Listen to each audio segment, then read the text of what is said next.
จา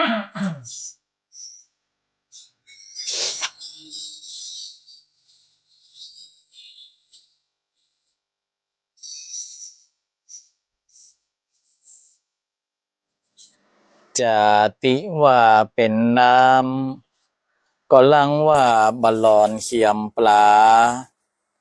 จาติว่าเป็นต้งเป็นนาบะมีแมงดาก็ลังว่ามีต้นเข้าจาติว่าเป็นเกาไม้ใหญ่บะมีตกโตก็ลังว่ามีนกเกาเกิดเป็นคนเฮาแล้วบ่มีศีลธรรมประเจ้า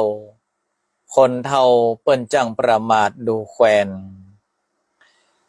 เจริญปอนเจริญโชคเจริญชัยเจริญมั่งเจริญมีเจริญสรีสวัสดีกับท่านสาธุชนคนดีFCรายการทุกท่านมาพระมาแล้วนะญาติโยมศรัทธามาฟังพระครูวิโรจน์ชยาภรณ์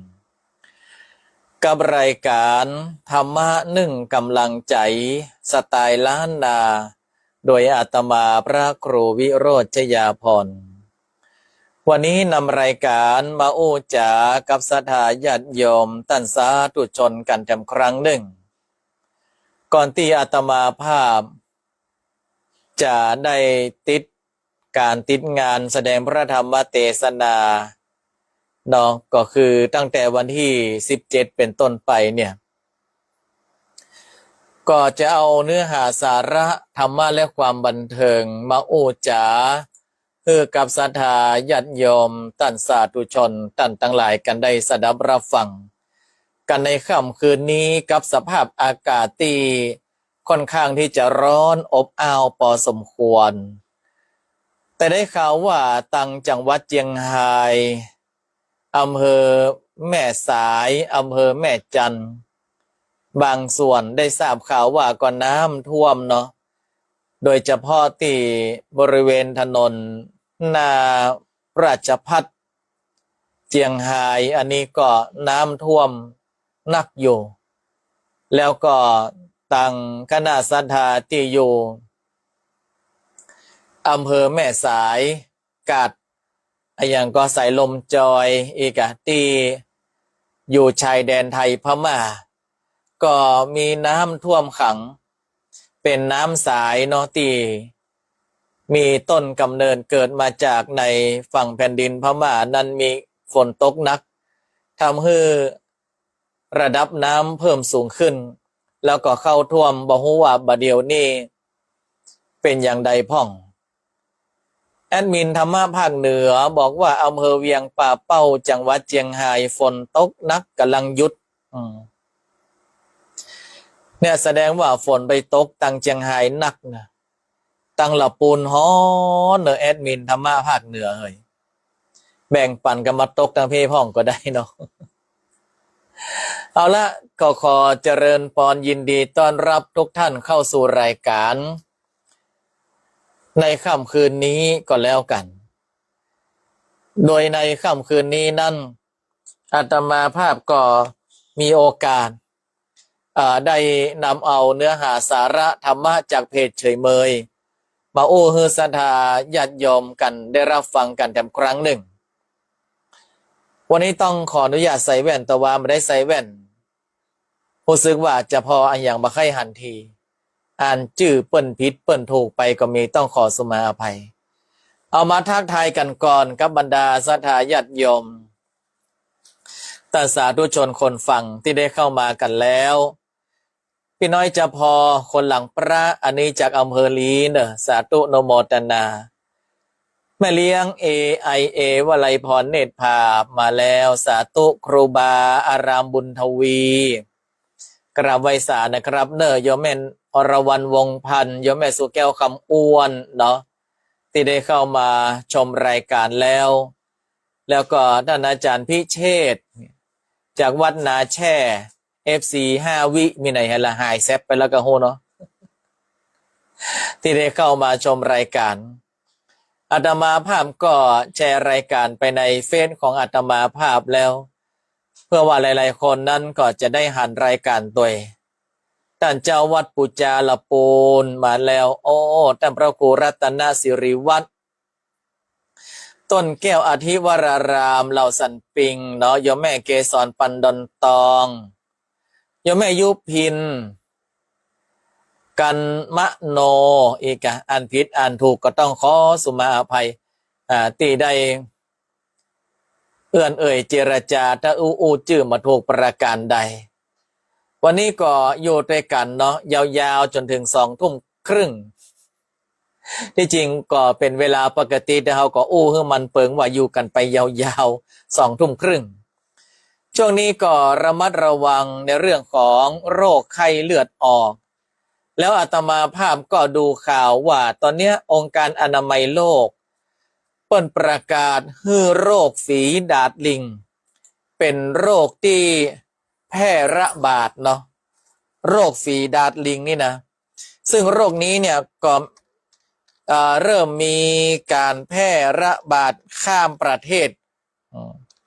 เริ่มมีการแพร่ระบาดข้ามประเทศแล้ว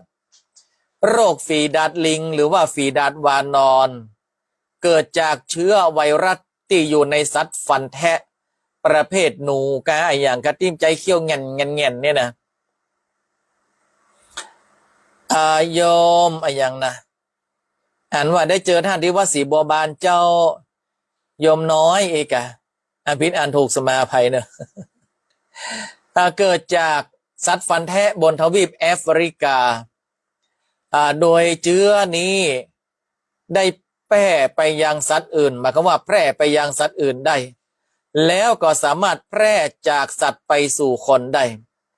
ซึ่งการรายงานที่พบโรคนี้ครั้งแรกเกิดจากลิงในห้องทดลองจึงเรียกว่าฝีดาษลิงหรือว่า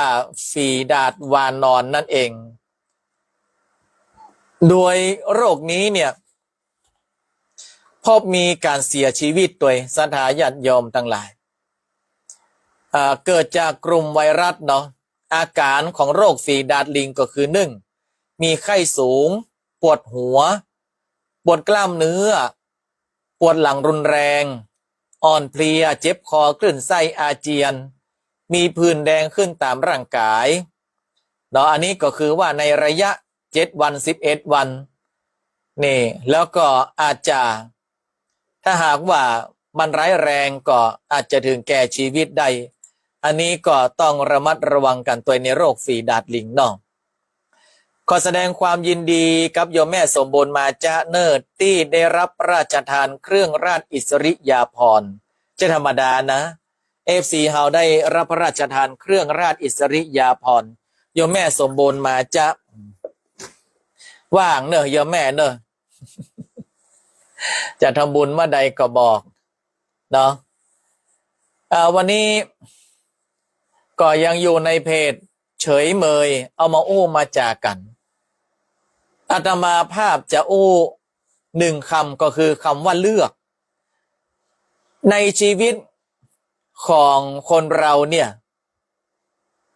มีการเลือกอยู่หลายครั้งหลายคราหลายสิ่งหลายอย่างคือเราจะต้องเลือกในชีวิตเนี่ยบางคนก็เลือกดีบางคนก็เลือกร้ายแต่เลือกอย่างใดถึงจะเป็นเลือกที่ทำให้ชีวิตของเรานั้นมีความสุขแม่งก็อาจารย์บุญเพลินยาวิชัยโยมธัญรัตน์ยาโฟแม่อมพรกันทำมีโยมน้ำค้างเนาะ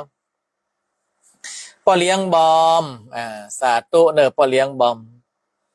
เราจะเลือกอย่างใดเดี๋ยวอาตมาภาพจะให้ฟังอันดับแรกเป็นว่าเลือกอยู่แบบมีคุณค่าให้มากกว่าอยู่นานๆพ่อเลี้ยงชักนายละมุนอธิบายก่อนเลือกอยู่แบบมีคุณค่าให้มากกว่าอยู่นานบ่ได้เนี่ยหมายความว่าบางคนเนี่ยอยู่บ่ดอกบ่ได้พอห้องว่าอย่างก็ใหญ่เพราะกินเข้าเท่าเพราะว่าเกิดเบิ่นบ่มีคุณบ่มีประโยชน์อย่างสักอย่าง นี่หลากเตอะหลากเตยไปอันนะการกอมทำใบยะนี่เป็นเท่าเป็นแก่ก็บอกให้ลูกหลานได้ไว้ได้สาอันเนี้ยสู้กับคนที่เปิ่นอายุยังน้อยแต่ว่าสร้างคุณประโยชน์แต่ก็มีผู้สูงอายุบางท่านเนาะ90%เนี่ยเปิ้นก็เป็นผู้สูงอายุที่มีคุณค่าเปิ้นว่าแกยังมีค่าชรายังมีคุณเหมือนกับ FC รายการของเฮาเนี่ยที่เป็นผู้ผ่านร้อนผ่านหนาวอาตมาภาพก็ผ่านร้อนผ่านหนาวมาหลาย10 ปีแล้วผ่านร้อนผ่านหนาวมาหลาย10 ปีแล้วเดี๋ยววันที่26นี่จะครบ45 ปีแล้วศรัทธาญาติโยมบางคนบอกว่าโอ้ถึงกระท่านนี่เหรอโอ้เป็นดีแค่เอารางวัลฮือแต่สำหรับคนที่ชมอาตมาภาพมานี่นะเนี่ยหลายๆคนก็ผ่านร้อนผ่านหนาวมา60 ปี70 ปีหลายๆคนก็กำลังผ่านมา20 ปี30 ปีแต่ว่าจะ20 ปี30 50 60 70 80 90บางคนอยู่เป็น100 ปีนี่คนจะจื้อจะจำก็ขึ้นอยู่กับว่าเฮานั้นเนี่ยทำตัวทำตนแบบใดเฮาจะเลือกแบบใดเลือกอยู่แบบใดอยู่ไปเมินเท่าแก่ข้าวเนาะคนบ่จื้อบ่จำกับเฮาอยู่ไปสร้างกุลสร้างก่าไปอันเนี้ยจะดีที่สุดศรัทธาญาติโยมทั้งหลายเนี่ยจะดีที่สุดบางคนเนี่ยเอาชั่วใส่ตัวเอาชั่วใส่คนอื่นเอาความดีใส่ตัวเมื่อลุงใจกับไอ้แซมเนี่ยอันนี้มาเจ้านะลุงนานทันไปไหนล่ะโยมบีมโยมอามนะโยมแม่อบชัยเวียงพิง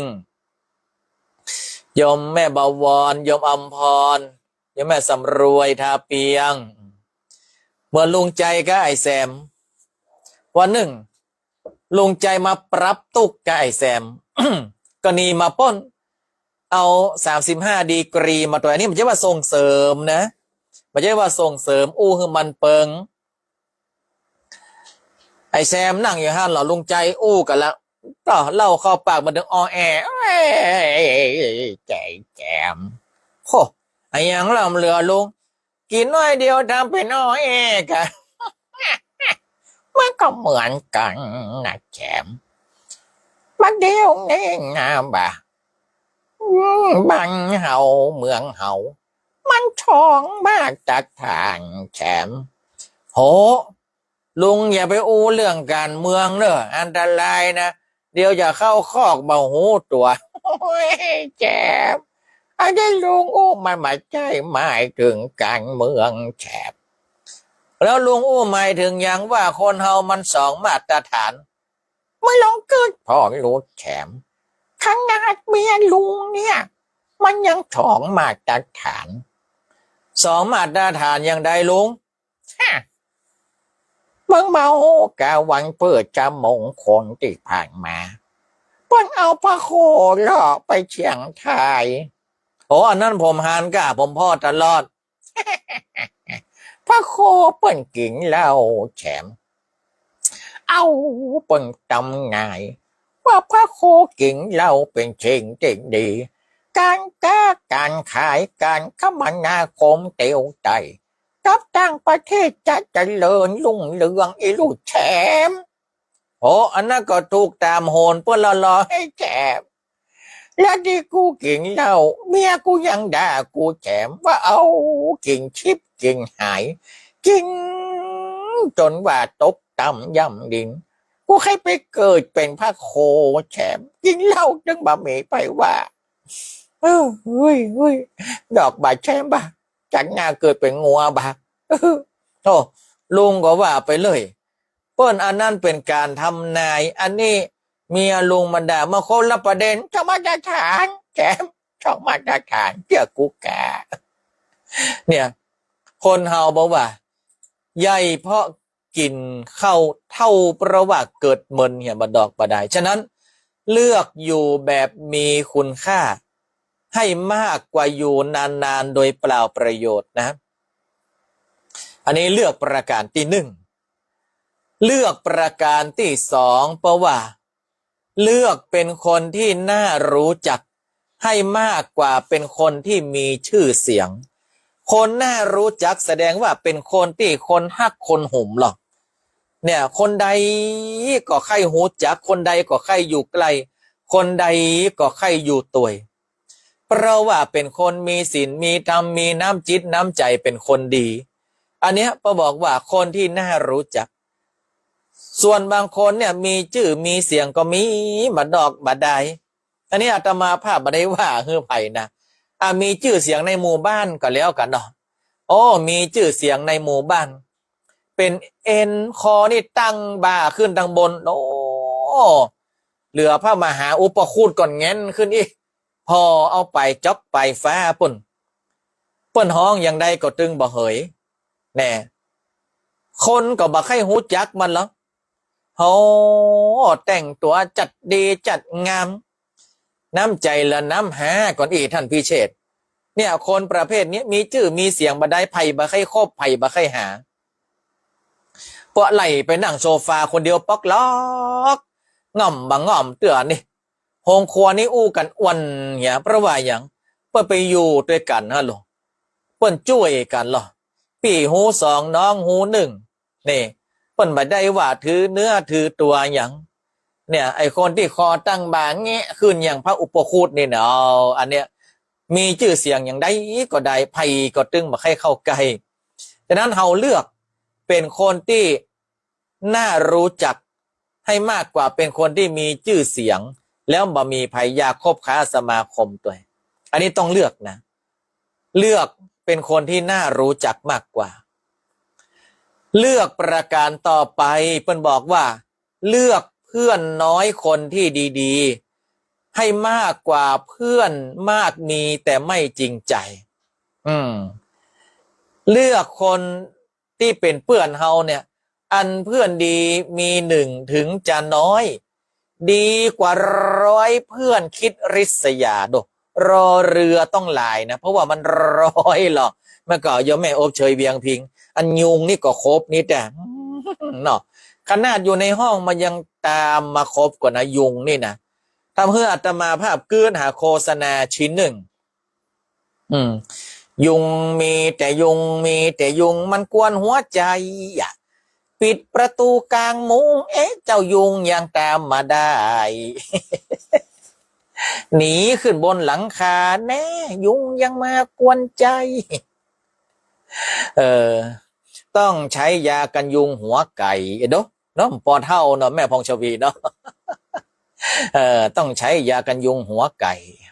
ต้องหัวไก่แดงด้วยนะถ้ายุงมาตาย ถ้าถัดจากยากันยุงหัวไก่ก็เป็นยังห่านดินกินหญ้าห่านฟ้ากินยุงถ้าไผ่มาเท่าก็มาเคยได้ยินเนอะประเภทนี้เนอะยุงมันนักแต่อันเปื้อนดีมีหนึ่งถึงจะน้อยดีกว่าร้อยเปื้อนที่มันกึดริษยาเขาจ้ามันเถอะ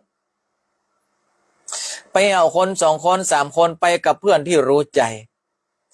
ดีกว่าไปกับใครๆที่ไม่รู้กตัญญูมหูดในความที่จะหูกุลเขาว่าเฮาเป็นคนเรื่องมาก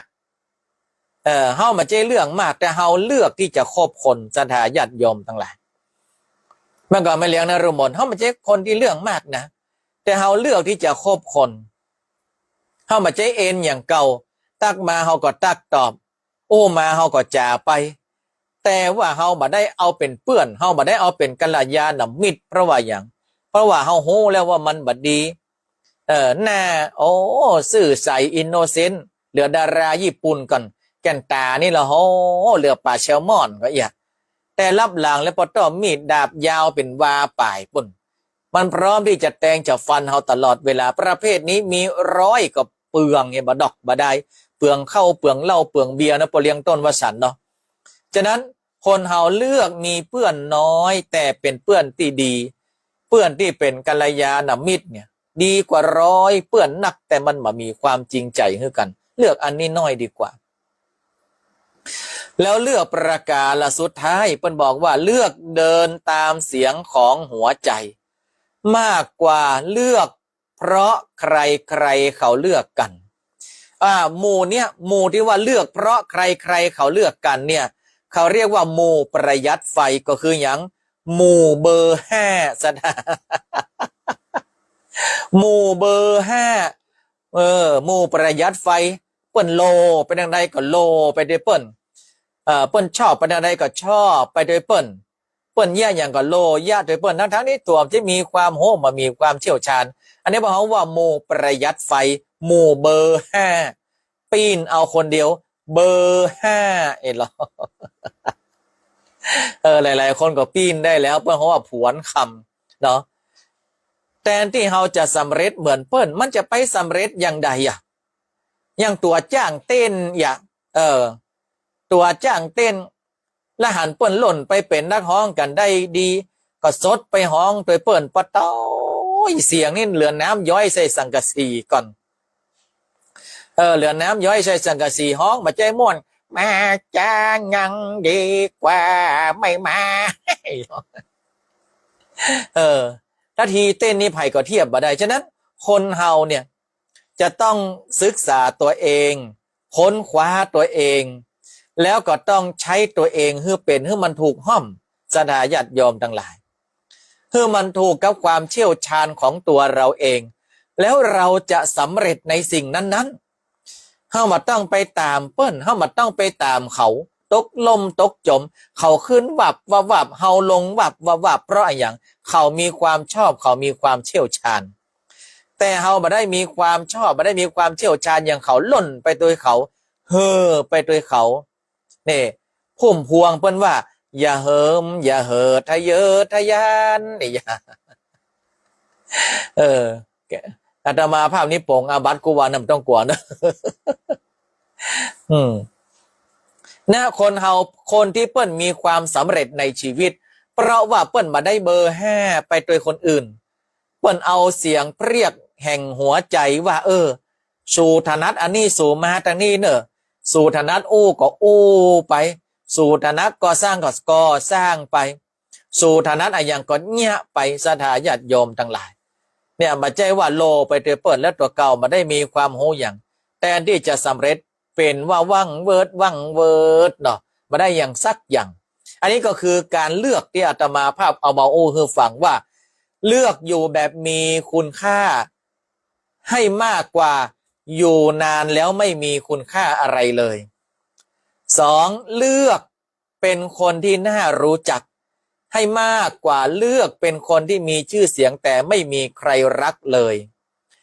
3เลือกเพื่อนน้อยแต่ว่าเป็นเพื่อนที่ดีๆมากกว่าเพื่อนมากมีแต่มันไม่จริงจอยเห็นหรอแล้วก็4เลือกเดินตามเสียงของหัวใจให้มากกว่าเลือกไปเพราะใครๆเขาเลือกกันถ้าเราเลือกแบบนี้เราจะสุดยอดเนาะพี่ไอตู่สุรเสาคำเนาะปกครูปรีชาศรีสอนใจอาจารย์ประจำหลักสูตรคณะครุศาสตร์วิไลส่งละปูนมาแล้วอันนี้อาตมาภาพก็เอามาให้ฟังส่วนสถาจะเลือกกาบ่เลือกแกมันก็ขึ้นอยู่กับสถาญาติโยมเฮาตั้นทั้งหลายก็เอามามาจ่าให้ตั้นทั้งหลายได้เลือกเอาไว้ว่าสิ่งที่ดีสิ่งที่งามสิ่งที่เฮาจะเลือกให้กับชีวิตเฮานั้นมันขึ้นอยู่กับตัวเราว่าเราจะเลือกให้ตัวเฮามีคุณค่าเฮาจะเลือกให้ตัวเฮาเป็นที่รักเฮาจะเลือกให้ตัวเฮานั้นมีเพื่อนดีๆหรือเฮาจะเลือกให้ตัวเฮานั้นมีความสำเร็จตามที่ความชอบของเฮาเรียกหาอยู่ที่ตัวท่านทั้งหลายเองเนอะสถาญาติโยมตั้นสาธุชนทุกท่าน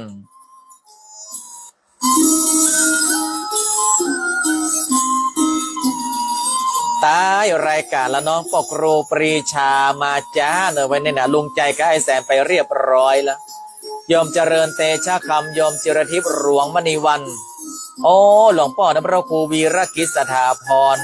วัฒาศพเศร้าไฟสานะครับตะเกียมได้ตักได้ตายสมาไปคุณโยมแมวคุณโยมสุภัทราวีระอนันตวัฒน์เนาะ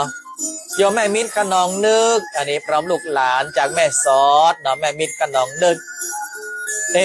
เดี๋ยวกันเด้อ แม่ซอดเป็นใดพ้องหาช่วงนี้โยมวันเพ็ญคำพิโลแม่มาจ้าเจ้าเป็นหยังเดี๋ยวดูย้อนหลังได้เนอะแม่โยมนับดาวแสนใบอนุโมทนาสาธุนอ